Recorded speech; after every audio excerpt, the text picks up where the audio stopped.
ఈ రోజు రాష్ట్రంలో కాంగ్రెస్ పార్టీ అధికారంలోకి వచ్చి 4 నెలలైంది. 4 నెలల్లోనే ఇప్పుడే మన దేశపతి సీనన్న చెప్పినట్టు వద్దురో ఈ కాంగ్రెస్ పాలన అని ప్రజలు మొత్తుకుంటున్న పరిస్థితి. వద్దురో నాయన ఈ కాంగ్రెస్ పాలన అంటున్నారు ప్రజలు. ఎందుకు ఆ మాట వచ్చింది? ఆ రోజు కేసీఆర్ ఉండంగా 24 గంటల కరెంట్ వచ్చింది. కానీ ఇలా రైతులకు 14-15 గంటలకే తగ్గిపోయింది. దవాఖానలలో పోతే కేసీఆర్ ఉండంగా సూదులు మంచిగా ఇచ్చిండ్రు, మందులు ఇచ్చిండ్రు. బిడ్డ కాన్పుకు పోతే కేసీఆర్ కిట్ ఇచ్చిండ్రు. ఆటో కిరాయి లేకుండా తల్లిని పిల్లను ఇంటి దగ్గర దించిండ్రు.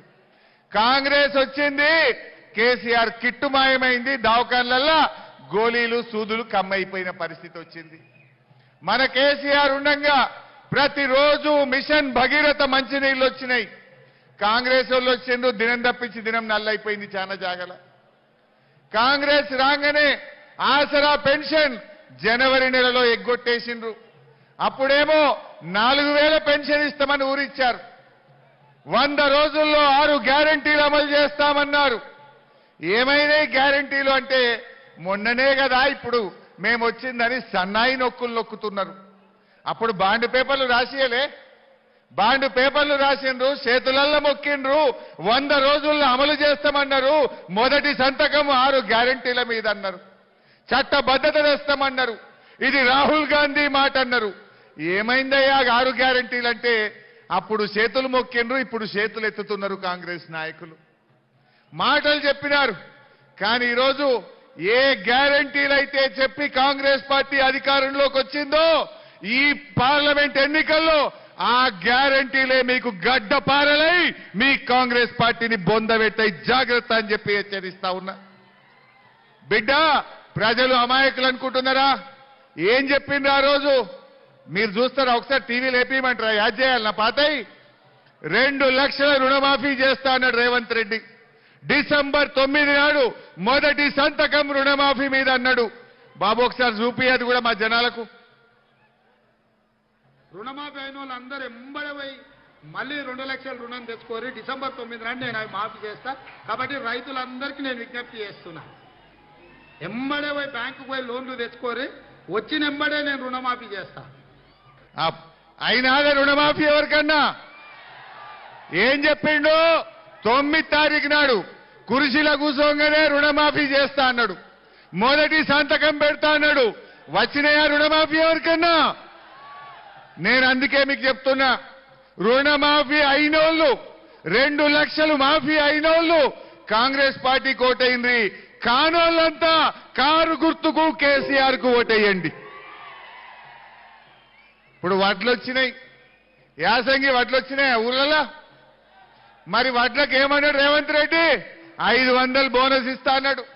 మక్కలకు బోనస్ ఇస్తా అన్నాడు. ఇప్పుడు బోనస్ ఇస్తాడా, బొంద వెట్టుమంటాడా? ఇవాళ మనం అందరం అడగాల్సిన అవసరం ఉంది. గా బోనస్ కూడా చూపిపోయి ఒకసారి. 1960 రూపాయలున్న వరి కనీస మద్దతు ధరకు మించి 2500తో వడ్లు కొనే బాధ్యత,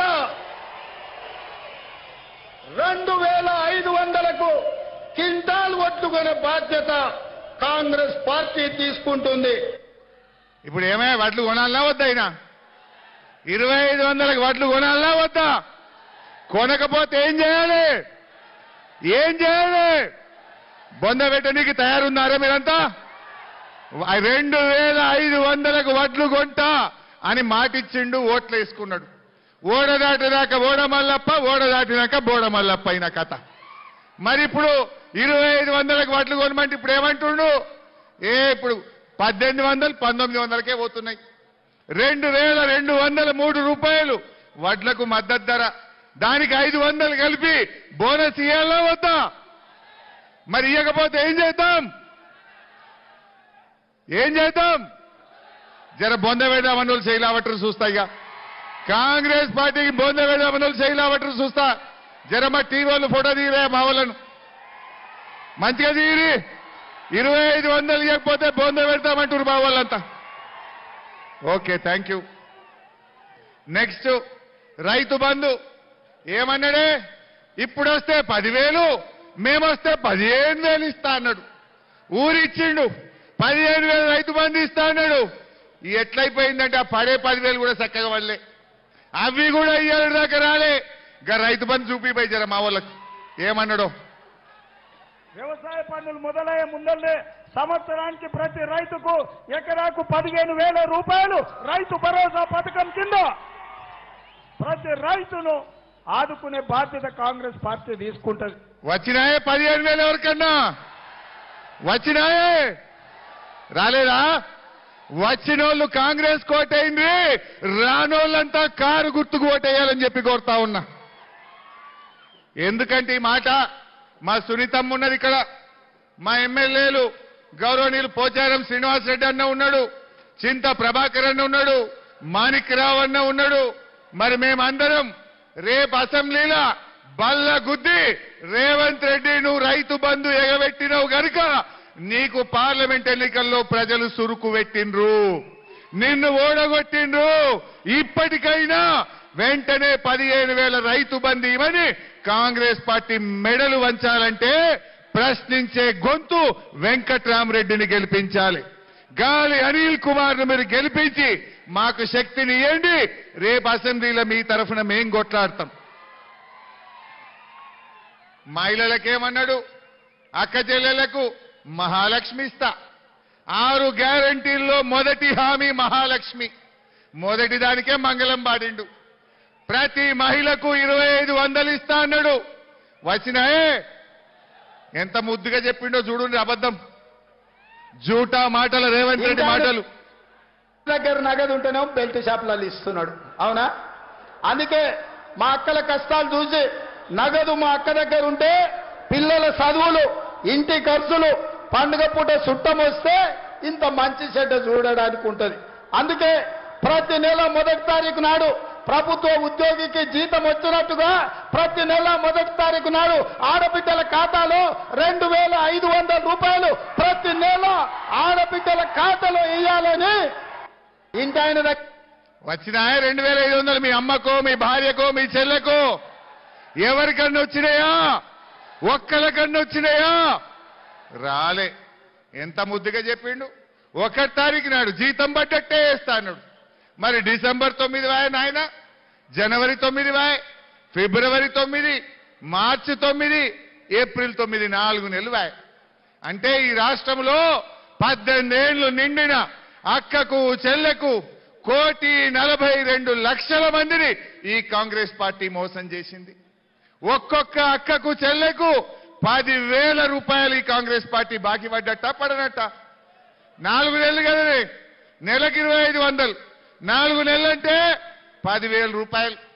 ఎవడన్నా కాంగ్రెస్ వాడు మన ఊర్లకు రేపు ఓటేయమని వస్తే అక్క చెల్లెలు చీపురు గట్టలు పట్టుకొని తయారు ఉండాలి. బిడ్డ 10,000 దేరా మొదలు 10,000 పెట్టినాకనే రేపు కాంగ్రెస్ వాడు ఓటు అడగాలని చెప్పి మహిళా లోకం ఇవాళ తయారుగా ఉన్నది. జాగ్రత్త అని చెప్పి నేను హెచ్చరిస్తా ఉన్నా.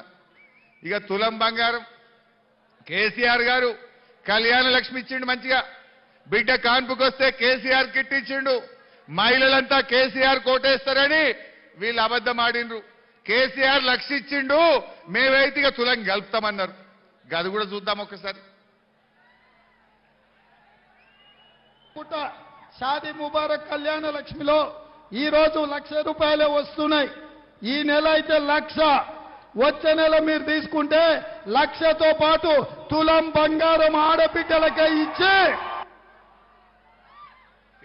వచ్చిన అదే వాళ్ళకన్నా తులం బంగారం ఒక్కరికన్నా నర్సాపూర్లను, నారాయణ ఖేడ్లను, జోగిపేట్లను, జైరాబాదుల్లో, సంగారెడ్డిల్లో, పటన్ చెరువుల్లో ఒక్కరికన్నా వచ్చినారే? రాలే. మాయమాటల కాంగ్రెస్ నిజ స్వరూపం బయట పడ్డదా లేదా? మరి తులం బంగారం రావాలంటే ఏం చేయాలి? ఏం చేయాలి? కాంగ్రెస్ పార్టీని పార్లమెంట్ ఎన్నికల్లో బొందర పెడితే తులం బంగారం బయటకు వస్తుంది. ఎందుకు ఈ మాట అంటున్నా? రేపు రేవంత్ రెడ్డి ఏమంటాడు? నేను అసెంబ్లీలో లేచి గట్టిగా అడిగిన అనుకో, ఏమంటాడు రేవంత్ రెడ్డి? ఏమే హరీష్ రావు నువ్వు బాగా మాట్లాడుతున్నావు, నేను 2 లక్షల రుణమాఫీ చేస్తా అని ఎగ్గొట్టినా, 15,000 రైతు బంధు ఇస్తా అని మోసం చేసిన, రైతులకు వడ్లకు మక్కలకు 500 బోనస్ ఇస్తా అని ఎగబెట్టిన, మహిళలకు నెలకు 2500 ఇస్తా అని ఆగం చేసిన, ఆడపిల్లల పెళ్లిలకు తులం బంగారం ఇస్తా అని మోసం చేసిన, ముసలోళ్లకు 4000 పింఛన్ ఇస్తా అని ముసలోళ్లను నిండ ముంచిన, నిరుద్యోగ యువతకు 4000 పెన్షన్ ఇస్తా అని యువకులను ఆగం పట్టించిన, ఆడపిల్లలకు స్కూటీలు కొనిస్తా అని ఆడపిల్లలకు మోసం చేసిన, ఇంతమందిని మోసం చేసినా నాకు కాంగ్రెస్ పార్టీకే ఓటేసిండ్రు ఇక ఇయ్యపో అని అన్నాడా? మరి ఆయనను ఇచ్చేటట్టు చేయాలంటే ఏం చేయాలి? సురుకు పెట్టాలి. కాంగ్రెస్ పార్టీని చిత్తుగా ఓడగొడితే ఒక్కటొక్కటి బయట పడతాయి. మేము కూడా అసెంబ్లీలో బల్ల గుద్ది గట్టిగా ఎందుకు ఇయ్యవు, నువ్వు మాట ఇచ్చి మోసం చేసినావు కనుకనే నీ కాంగ్రెస్ పార్టీని ఓడగొట్టిందని చెప్పి రేపు గట్టిగా మాట్లాడడానికి ఉంటుంది. కాంగ్రెస్ ఓడిపోతే ఈ రాష్ట్రంలో ప్రభుత్వం ఏం పడిపోదు, కాంగ్రెస్ గవర్నమెంట్ ఏం పడిపోదు. కానీ కాంగ్రెస్ వాళ్లకు కనునిప్పు కలుగుతుంది. మేము మోసం చేసినాం గనుక, మేము చెప్పినే ఇయ్యలేదు గనుక జనం మనను ఓడగొట్టిండ్రని వాళ్ళకు సురుకు పుడితే గప్పుడన్నా ఇచ్చేటువంటి అవకాశం ఉంటుంది. మోసం చేసినా ఎగబెట్టినా ఇంకా కాంగ్రెస్ కోటేస్తే మన ఏరుతో మన కన్ను పొడుచుకున్నట్టు అవుతుంది, మనం ఆగం చేసుకున్నట్టు అవుతుంది. ముసలోళ్ళకు 4000 పింఛన్ ఇస్తా అని చెప్పిండు, అప్పుడు వచ్చింది ఎవరికన్నా? ఒకసారి గది కూడా చూడు ఎంత మంచిగా చెప్పిండో. పెన్షన్ ఎంత వస్తుంది? 2000 వస్తుంది కదా. వచ్చే నెల నీకు 4000 నీ ఖాతాలో పడతాయి. వచ్చే నెల డిసెంబర్ 9 నాడు పెద్దమ్మ 2000 కాదు, ఇందిరమ్మ రాజ్యం వచ్చి నీకు 4000 రూపాయల పెన్షన్ వస్తుంది. ఎవరు అడుక్కునే పని లేదు. ఇంతకుముందే సీన్ చెప్పి నీ మనోడు వచ్చి నీ కాళ్ళు ఒత్తుతాడు, పెట్రోల్ కు 500 1000 ఇయ్యమని. ఇప్పుడు మనమడు ఒత్తుతలేడు కానీ రేవంత్ రెడ్డి వచ్చి ఒత్తాలి అందరి, అంతే కదా. వచ్చినాదా 4000 పెన్షన్ వాళ్ళకన్నా? ఎవరికన్నా వచ్చింది ఆ ఊళ్ళలా? ఏమన్నాడు? డిసెంబర్లో 4000 వస్తుంది అన్నాడు. డిసెంబర్ 9 తారీఖు మా రాజ్యం రాగానే 4000 పెన్షన్ ఇస్తా అని అవ్వాతాతలు ఓట్లు వేసుకున్నాడు. కుర్చీలో కూర్చోగానే అవ్వాతాతలను మర్చిపోయిండు. ఉన్నాయా? 4000 వచ్చినాయా? ఈ రాష్ట్రంలో 42,80,000 మంది ఆసరా పెన్షన్దారులను ఈ కాంగ్రెస్ పార్టీ ప్రభుత్వం మోసం చేసింది. ఇలా చీటింగ్ కేసు పెట్టద్దా? బాండ్ పేపర్లు రాసిచ్చారు. బాండ్ పేపర్లు ఎవరు రాస్తారే? ఊళ్ళో ఎవరన్నా ఎకరం భూమి కొనుక్కుంటే భయానిస్తే బాండ్ పేపర్ మీద రాసుకుంటారు. కోర్టులో పోయినా, కులంలో కూర్చున్నా, పంచాయతీలో కూర్చుంటే బాండ్ పేపర్కు చెల్తుందని నమ్ముతారు. ఈ కాంగ్రెస్ వాళ్ళు బాండ్ పేపర్ రాసిచ్చి ప్రజలను నమ్మించి ఓట్లేయించుకొని ఇవాళ తెలంగాణ ప్రజల గుండెల మీద దన్నిన ఈ కాంగ్రెస్ కు పార్లమెంట్ ఎన్నికల్లో గుణపాఠం చెప్పాలి. రైతులు ఎవరిని విడిచిపెట్టిందే? రైతులకు మోసం, మహిళలకు మోసం, యువతకు మోసం, నిరుద్యోగులకు మోసం, పేదలకు మోసం, ఉద్యోగులకు మోసం, అందరినీ మోసం చేసిన ఈ కాంగ్రెస్ పార్టీకి ఈ ఎన్నికల్లో మనం గుణపాఠం చెప్పాలి. హామీలు ఎగబెట్టిండ్రు. ఏమైందయ్యా హామీలని ప్రశ్నిస్తే ఇవాళ పగబడుతున్నారు కాంగ్రెస్ నాయకులు. కేసులు పెట్టి భయపెట్టించే ప్రయత్నం చేస్తున్నారు. ఇదేనా రేవంత్ రెడ్డి గారు నీ ప్రజాపాలన? నువ్వేమన్నావు? ప్రజాపాలన. రోజు పొద్దుగాల ప్రజల్ని కలుస్తా, దరఖాస్తులు తీసుకుంటా అన్నాడు. ఒక్కనాడు కలిసిండబ్బా. కుర్చీలో కూర్చున్నాక ఒక్కనాడు కలిసిండు. మళ్ళా కలిస్తే ఒట్టు. కలిసిండు ఎవరన్నా? ప్రజలు లేదు, పాలన లేదు. పాలన గాది కదిలిండు, కండువాలు కప్పుకుంటా చేరిండు. ప్రతిపక్ష నాయకుల ఇండ్ల చుట్టూ తిరిగి మా పార్టీలకు రా అని కండువాలు కప్పుకుంటా తిరిగిండు. నువ్వు కండువాలు కప్పినంత మాత్రాన బీఆర్ఎస్ గెలుపును ఆపలేవు రేవంత్ రెడ్డి. ప్రజలందరూ కూడా నీ నీతిని గమనించిండ్రు, నీ మోసాన్ని గమనించిండ్రు. ఇవాళ ప్రజలు మళ్ళా కేసీఆర్ ను యాద్ చేసుకుంటున్నారు. ఇవాళ తప్పకుండా ఈ పార్లమెంట్ ఎన్నికల్లో మీకు గుణపాఠం చెప్తారని చెప్పి నేను ఈ సందర్భంగా మనవి చేస్తా ఉన్నా. మిత్రులారా, మరి ఈ సందర్భంగా బీజేపీల గురించి కూడా మాట్లాడుకోవాలి. కాంగ్రెస్ వాళ్ళది మీకు అర్థమైంది. కూర్చొని బిడ్డ 5 నిమిషాల కేసీఆర్ వస్తాడు, కూర్చోండి. అయితే ఇవాళ కాంగ్రెస్ వాళ్ళ నీతి మీకు అర్థమైంది. ప్రజలెవరూ ఇవాళ కాంగ్రెస్ కోటేయడానికి సిద్ధంగా లేరు. కానీ ఒక మాట నేను చెప్పాలి, కాంగ్రెస్ బాగలేదని మీకు అర్థమైంది. కాంగ్రెస్ మీద కోపం కొద్దీ ఆయనతో బీజేపీకి ఇట్ట ఓటేసే ఎవరన్నా పేనం మీదకి వెళ్ళి పొయ్యిల పడ్డట్టు అవుతుంది. ఇంకా ఆగమైపోతుంది బీజేపీ వాళ్ళకి ఇట్ట గెలిస్తే. జాగ్రత్తగా ఉండాలి. ఎప్పటికైనా ఈ తెలంగాణ ప్రజలకు కేసీఆర్ఏ శ్రీరామ రక్ష, బీఆర్ఎస్ పార్టీయే మన ప్రజలకు శ్రీరామ రక్ష. ఇలా బీజేపీల దగ్గరికి పోయి మీరు 10 ఏళ్లు పాలించిండ్రు కదా, ఏదైనా ఒక మంచి పని మీరు ఏం చేసిండ్రో చెప్పమంటే చెప్తారా బీజేపీలు? మన బీఆర్ఎస్ నాయకులను 10 ఏళ్లలో కేసీఆర్ ఏం చేసిండో చెప్పమంటే ఒక 100 చెప్తారు మీరు. కళ్యాణ లక్ష్మి ఇచ్చిండు, కేసీఆర్ కిట్ ఇచ్చిండు, రైతు బంధు ఇచ్చిండు, రైతు బీమా ఇచ్చిండు, పిల్లల కోసం పెద్ద ఎత్తున గురుకుల పాఠశాలలు పెట్టిండు, ఎన్నెన్నో చేసిండు మన కేసీఆర్. మరి బీజేపీలు ఒక్క పథకం ఉన్నారే చెప్పుకోవడానికి? బీజేపీలకు ఏదైనా 10 ఏళ్లలో మేము ఈ పని చేసామని ఒక పథకం చెప్తారా? పథకాలు లేవు గనుకనే వాళ్ళు చిత్రపటాలు పంచుతున్నారు, పథకాలు లేవు గనుకనే క్యాలెండర్లు పంచే ప్రయత్నం చేస్తున్నారు. బీజేపీ జీఎస్టీ పెంచి ధరలు పెంచి పేదల నడ్డి విరిచింది బీజేపీ పార్టీ. పెట్రోల్ డీజిల్ ధరలు పెంచింది, గ్యాస్ సిలిండర్ ధరలు పెంచింది. మన తెలంగాణకు ఓ మెడికల్ కాలేజీ ఇవ్వమంటే ఇయ్యలే, ఓ నర్సింగ్ కాలేజీ ఇవ్వమంటే ఇయ్యలే, ఓ నవోదయ విద్యాలయం ఇవ్వమంటే ఇయ్యలే. అడుగడుగున తెలంగాణకు అన్యాయం చేసిన బీజేపీకి మనం తగిన గుణపాఠం చెప్పాలి. వాట్లు కొనమంటే నూకలు బుక్కుమని ఇవాళ బీజేపీ మన తెలంగాణ ప్రజలను, మన జాతిని అవమానపరిచింది. బిడ్డ నూకలు బుక్కుమని మా తెలంగాణ జాతిని అవమానపరిచినావు. ఈ పార్లమెంట్ ఎన్నికల్లో తెలంగాణ ప్రజలు నీ బీజేపీకి నూకలు బుక్కిస్తారు, జాగ్రత్త అని చెప్పి నేను హెచ్చరిస్తా ఉన్నా. ఈ సందర్భంగా మనమందరం కూడా కాంగ్రెస్ బీజేపీలు రైతుల విషయంలో, పేదల విషయంలో దొందే